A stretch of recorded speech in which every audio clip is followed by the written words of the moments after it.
20 ఏళ్ల అనుభవజ్ఞులతో XL immigration service తో ఇక మీ కెనడా పిఆర్ వీసా సులభం. అంటే మీరు అన్నారు ఒక మాట, ఎంత మంచి సినిమాలు తీసిన హీరోయిన్ గా నాకు ఒక రికార్డు ఉంది ఇప్పటికి కూడా. అన్ని మంచి సినిమాలు, హిట్ సినిమాలు చేసి ఒకసారి ఒక సినిమా హిట్ అయింది అంటే గోల్డెన్ దగ్గర హీరోయిన్ ది మన సినిమాలో కూడా పెట్టండి అని కంటిన్యూగా బ్యానర్స్ ఇంటి ముందు క్యూ కట్టిన రోజులు ఆ రోజుల్లో అంతా కూడా. ఎందుకు యమున గారు పెద్ద హీరోల పక్కన నటించలేకపోయారు అంటే డిమాండ్ ఎక్కువ, లేకపోతే రెమ్యునరేషన్ వైజ్, లేకపోతే మనకెందుకు ఆ హీరోయిన్ ఆమె ఇలాంటి వాటికి సెట్ అవుతుంది, హోమ్లీగా ఉంటుంది, ఏడ్చే క్యారెక్టర్లు ఎక్కువ ఉంటాయి, మనకు వద్దులే అని వాళ్ళు వద్దులే అని వదిలేశారా? ఇది ఒక పాయింట్ ఉందండి. నేను వచ్చి గ్లామర్ క్యారెక్టర్స్ ఇక్కడ అంటే ఎక్కువ ఎమోషనల్గా కొంచెం డీ గ్లామర్ క్యారెక్టర్స్ చేశాను ఆ టైంలో.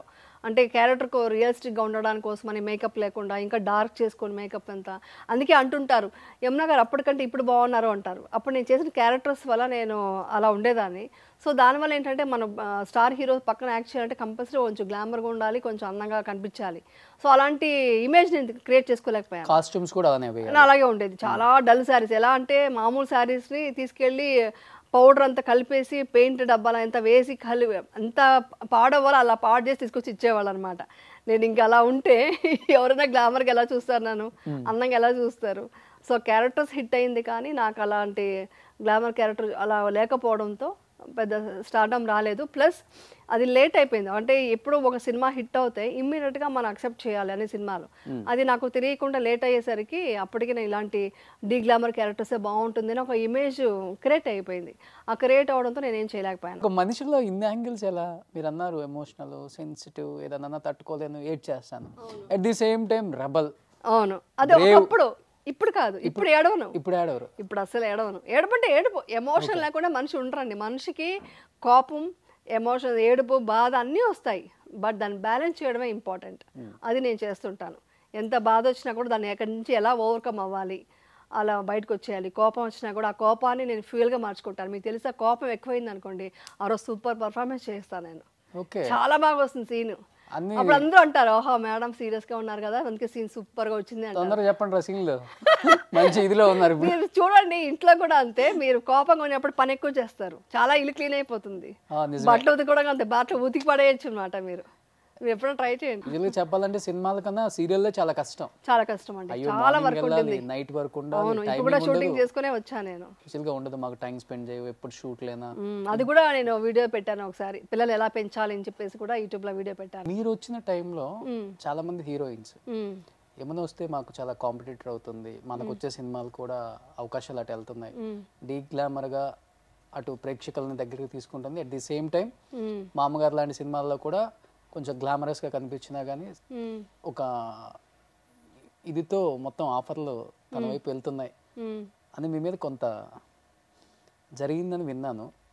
ప్రయోగాలన్నీ లేదు, అలా ఎప్పుడు జరగలేదు. ఎందుకంటే నేను ఎవరికి కాంపిటీషన్ ఇవ్వలేదు. ఎందుకంటే నేను చేసిన క్యారెక్టర్స్ ఎవరు అప్పట్లో ఎవరు చేయలేదండి. నాకున్న క్యారెక్టర్స్ నాకే ఉండేది.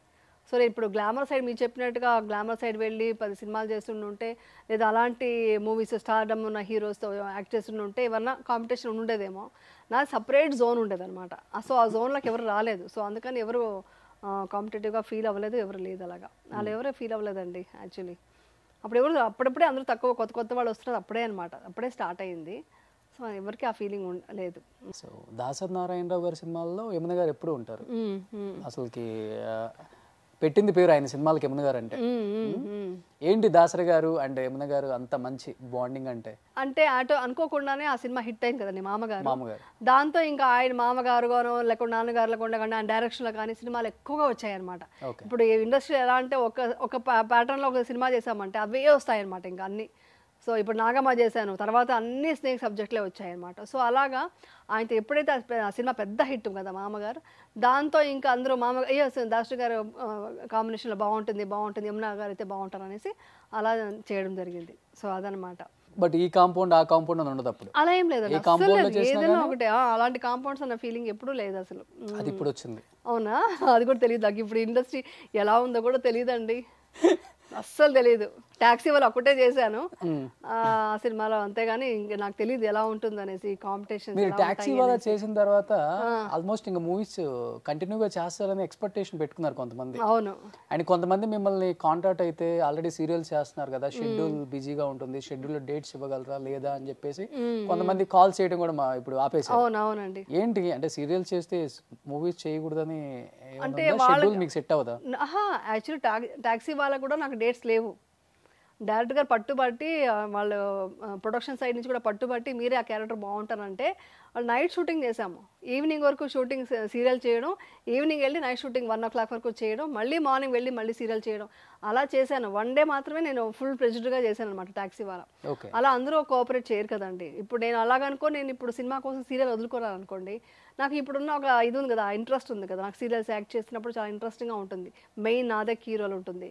సో అలా ఉండేటప్పుడు ఇది వదులుకొని ఇప్పుడు సినిమా కోసం వెళ్ళడం ఎందుకని నేను కూడా సీరియల్స్లో కంటిన్యూ అవుతున్నాను. నాకు వెరీ కంఫర్టబుల్ ఇన్ సీరియల్స్. ఇప్పుడు ఒకే చోటు ఉంటుంది, ఒక ఫ్యామిలీలా కలిసిపోతాము, సో సరదాగా షూటింగ్ జరుగుతుంది. చూద్దాం ఫ్యూచర్లో. బట్ ఇప్పుడున్న హీరోస్తో అమ్మ రోల్ అయితే మీరు ఓకేనా, లేకపోతే అక్క ఇలాంటివి ఓకేనా? లేదండి, అమ్మాయి నాకు ఓకే. నేను అసలు ఎప్పుడో 20 years ముందే గ్రాని క్యారెక్టర్ చేశానండి సీరియల్లో. నాకు అలాంటి ఫీలింగ్ లేదు. ఏ క్యారెక్టర్ ఇచ్చినా నేను దాన్ని కరెక్ట్గా నాకు సూట్ అయిందని చేసుకోవడమే కానీ అమ్మ ఇలా చేయకూడదు అలాంతా ఏం ఎప్పుడో ఫీలింగ్ లేదు. చిరంజీవి గారితో చేస్తారా అమ్మగారు? చిరంజీవి గారితో సూట్ అవుతుంది అనుకుంటాను. మోస్ట్లీ వాళ్ళే తీసుకోరు. నేను ఏ క్యారెక్టర్ చేస్తాను కదా, అమ్మమ్మగా చేయమంటారా చేస్తాను. అంటే మీరు కొంచెం సన్నగా అయ్యారు కదా మరి. అంటే ఇప్పుడు అంత అమ్మలు అందరూ కూడా బాగా స్టైలిష్ అమ్మలే కదా. అవును అదేం ప్రాబ్లం. అప్పుడు పోయి పాత రోజుల్లో బయట ఏంట్రా అదంతా ఏం లేదు. ఇప్పుడు ఎంత అందంగా ఉంటే అంత అందమైన అమ్మ. అవును, హీరో కన్నా అందంగా ఉండాలి అమ్మ కూడా. అవును. మీరు మహేష్ బాబుకి అమ్మగా అయితే సెట్ అవుతాను కదా, నాకు కూడా చేయాలని ఉంటుంది. చాలా అనుకుంటుంటాను చూసినప్పుడు, అరే ఈ క్యారెక్టర్ నాకు ఇచ్చుంటే బాగుంటుంది అని అనుకుంటాను. వాళ్ళకి ఎవరికి థాట్ రాలేదు, నాకు ఇక్కడ బిజీ కాబట్టి నా మైండ్లో కూడా ఏమీ రాలేదు. బట్ నాకు మూవీస్ మిస్ అయ్యిందని ఫీలింగ్ ఉంది. మంచి క్యారెక్టర్స్ మిస్ అవుతున్నాయి, చేస్తుంటే బాగుండేది కదా, అది కూడా ఒక ఇది వెళ్ళుండొచ్చు అని మాత్రం అనిపించేది. అవును. బట్ ఇది వదులుకొని వెళ్ళేంత ఇది నాకు ఇష్టం అవ్వట్లేదు. సో యమున గారు ఆల్మోస్ట్ రియల్ లైఫ్లో ఉన్నాయి కదా, ఇప్పుడు రియల్ లైఫ్లో పెడుతున్నారు క్యారెక్టర్స్ మీకు? లేదండి, అలా చంపడాలంతా ఏం చేయలేదండి. ఫైర్ బ్రాండ్ అని చెప్పారు అంతవరకే. చంపడాలు అంతవరకే ఎలా వెళ్తామండి. కానీ ఒకటి లొకేషన్ ఎవరికైనా ఇబ్బంది అవుతే మాత్రం ఒక అమ్మాయి ఎవరైనా టీచ్ చేశారనుకోండి, వెళ్ళి నిలబడతాను, అసలు ఒప్పుకోను.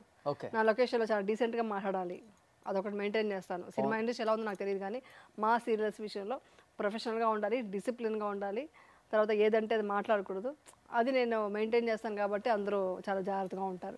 ఇది మాత్రం ఉంది, అది నేను ఎవరికి చెప్పలేదు ఇంతవరకు. పవర్ స్టార్ పవన్ కళ్యాణ్ గారు లాగా. అవునా? ఆయన అలాగే చూస్తుంటారా? ఇంకా నాకు ఏదంటే అది మాట్లాడడం, సిల్లీగా ఒకరు టీచ్ చేయడం, ఒక అమ్మాయిని హర్ట్ చేయడం. ఇప్పుడు ఒక జూనియర్ ఆర్టిస్ట్ వచ్చి ఉంటుందండి, ఒక చిన్న అంటే జూనియర్ ఆర్టిస్ట్ కూడా అన్నా, నేను వాళ్ళని ఆర్టిస్ట్ అనే అంటాను. అలాంటి అమ్మాయి ఏదో ఉన్నప్పుడు అమ్మాయి ఏ కష్టంలో వచ్చి నిలబడిందో, అమ్మాయిని ఎవరైనా సడన్గా ఏదైనా అంటే నేను ఒప్పుకోను. వాళ్ళకి రెస్పెక్ట్ ఇవ్వాలి. ఎంత పెద్ద స్టార్ అయినా, ఎవరు ఆర్టిస్ట్ అయినా, ఆర్టిస్ట్ అని కెమెరా ముందు వచ్చాక అందరూ ఈక్వల్, సమానమే. ఈవెన్ టెక్నీషియన్స్ కూడా అంటారు, సమానంగా చూస్తాను. ఈవెన్ మా ఇంట్లో కూడా మా పిల్లలు కూడా డ్రైవర్ కూడా అన్నయ్య అని పిలుస్తారు, వాళ్ళ అసిస్టెంట్ని కూడా అన్నయ్య, పెద్దవాళ్ళు అయితే అంకల్ అని ఇలాగే పిలిపిస్తాను. అది చాలా డిసిప్లిన్గా ఉండడం అవన్నీ చాలా ఇష్టం నాకు. అది ఆ క్వాలిటీని మాత్రం ఎప్పటికీ వదులుకోను. సో అలాంటప్పుడు ఏదన్నా జరిగిందంటే నేను నిలబడతాను, మాట్లాడేస్తాను, ఇంక వదలను. ఇంతమందితో వర్క్ చేసినా కానీ కొంతమందితో వర్క్ చేయకపోతే మనకి లోపల ఏదో కొంత రిగ్రెట్ ఫీలింగ్ ఉంటుంది. అది ఇన్ని సినిమాలు చేసి కూడా పెద్ద స్టార్లతో వర్క్ చేయలేకపోయాను. అలా మీరు ఆ టైంలో బాగా పీక్లో ఉంది చిరంజీవి గారు, and that the same time అప్పటి నుంచి బాలకృష్ణ గారు. అవును, వాళ్ళతో వర్క్ చేయలేదన్న బాధ అయితే ఉందా అప్పుడు? చాలా ఎందుకంటే నేను మూవీస్ మిస్ అయ్యానండి. యాక్చువల్లీ అయితే నాకు మూవీస్ వచ్చాయి, వాళ్ళిద్దరితో ఇమ్మీడియట్గా అంత పెద్ద సినిమా మౌన పోరాటం హిట్ అవుతే నాకు స్టార్డమ్ ఎందుకు రాకుండా ఉంటుంది, వచ్చింది. బట్ ఆ టైంలో వచ్చి నేను వేరే సినిమాలో చేయకూడదు, ఇంకొక మూవీ స్టార్ట్ చేస్తున్నారు షాకిర్ మూవీస్లో అని చెప్పడం, ఇక్కడే చేయాల్సి రావడం, అలా కొన్ని మిస్ అయింది. తర్వాత ఆ టైంలో వచ్చేసి మొబైల్ లేవు కదండి, ఆ డేట్స్ చూసుకోవడం తెలియదు నాకు, ఎలా చూసుకుని ఎలా బ్యాలెన్స్ తెలియదు. సో అలాగా నేను చాలా పెద్ద సూపర్ గుడ్ ఫిల్మ్స్ అయితే 3 సినిమాలు మిస్ చేశాను అప్పట్లోనే. వాళ్ళు ఎన్నిసార్లు అయితే వాళ్ళైతే 3 సార్లు ప్రతిసారి రావడం, ఇలా డేట్స్ కుదరకుండా చేయడం, అంటే తెలియదు అప్పుడు డేట్స్ ఎలా బ్యాలెన్స్ చేయాలి, ఎవరిని అడగాలి, ఈ డేట్స్ అడ్జస్ట్ అవుతుంది కనుక్కోవడం కూడా చేసేదాన్ని కాదు. ఈ డేట్స్ వాళ్ళకి ఇచ్చానంటే అంతే, ఇంకా ఇంక వేరే వాళ్ళకి అడిగితే కూడా ఇచ్చేదాన్ని కాదు, లేదంటే వాళ్ళకి ఇచ్చేసానండి మాట పోతుంది అనేదాన్ని. సో అవంతా కొంచెం తెలియకుండా చాలా మూవీస్ మిస్ అయ్యాను. ఇప్పటికీ అది మాత్రం కొంచెం బాధ ఉంటుంది, కానీ మళ్ళీ అనుకుంటా, మళ్ళీ నేనే ఆన్సర్ చెప్పుకుంటా, ఇట్స్ ఓకే, అట్లీస్ట్ నువ్వు ఒక మంచి సినిమాలు చేసి గుర్తింపు అయితే ఉంది కదా ఇండస్ట్రీలో. అదే చిరంజీవి గారు కనిపిస్తే కూడా మంచిగా మాట్లాడతారు, పలకరిస్తారు ఇండస్ట్రీలో. సో బాలయ్య బాబు కూడా అంతే. సో ఇది ఉంది, ఇండస్ట్రీలో నేను ఉన్నాను, కలిసి అందరితో మాట్లాడుతున్నాను. వాళ్ళతో యాక్చువల్లీ అంతే. అప్పటికీ ఒక గంగాగా ఒక సినిమా, ఒక సాంగ్ చేశాను నేను ఆయనతో, ఒక బిట్ చేశాను కదా. ఆ రోజే నిజంగా సార్ నా డ్రీమ్ సార్ ఇది, నేను మీతో యాక్ట్ చేస్తున్నాను అనేసి చాలా ఎగ్జైటెడ్గా, చాలా హ్యాపీగా ఫీల్ అయ్యాను అనమాట. అలా యాక్ట్ చేశాను అనమాట. చాలా ఒక బిట్ చాలు చేశానన్న తృప్తి అయితే నాకు ఉండిపోయింది. ఆయన శివుడు, నేను గంగాగా చేశాము. వన్ డే షూట్ చాలు, చాలా హ్యాపీ ఫీల్ అయ్యాను అనమాట.